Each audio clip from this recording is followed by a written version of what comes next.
I'm Sarah Fragani with KENS 5 News Now. Weeks after two people are discovered dead at two separate San Antonio parks, a victim's family is asking leaders to make our parks safer.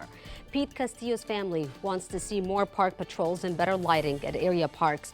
On October 6, 39-year-old Pete was found shot dead in a golf cart near the Walker Ranch trailhead on the north side.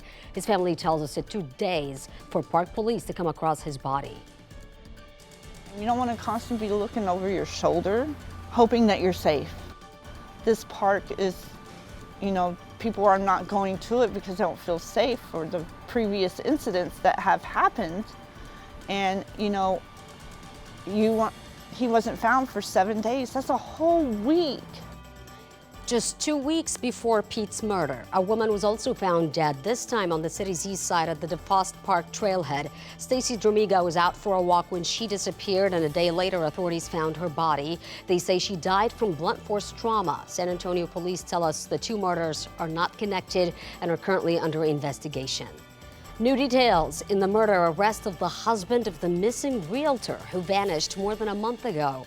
Brad Simpson was booked on a murder charge last week for the disappearance of his wife, Suzanne, as authorities continue searching for her.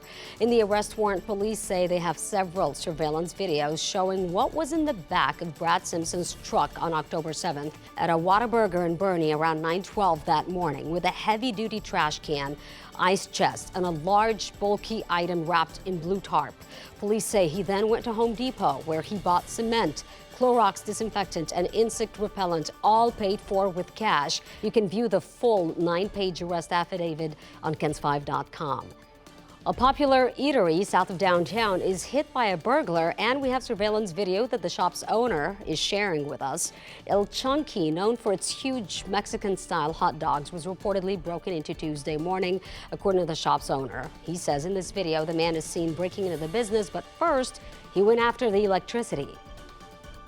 He took the power out from the back of the building, cutting the locks, and he put the power out so the cameras couldn't catch inside.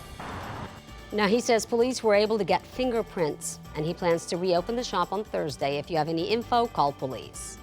U.S. Special Counsel Jack Smith plans to resign from the Department of Justice, according to the New York Times. Smith is the lead prosecutor who oversaw two of President-elect Donald Trump's pending court cases, one being his classified documents case, the other Trump's efforts to overturn the results of the 2020 election. Now, Trump has repeatedly denied he did anything wrong and promised to fire Smith if he was reelected. This week marked the unofficial start of the 89th Texas legislative session. Already more than 1,000 bills have been filed, and when the session gavels in on January 14th, lawmakers will be looking at a range of issues, including abortion. One bill focuses on adding exceptions for rape to the current strict abortion ban in Texas. The bill states sex assault victims would not have to report the crime or provide evidence to get the abortion.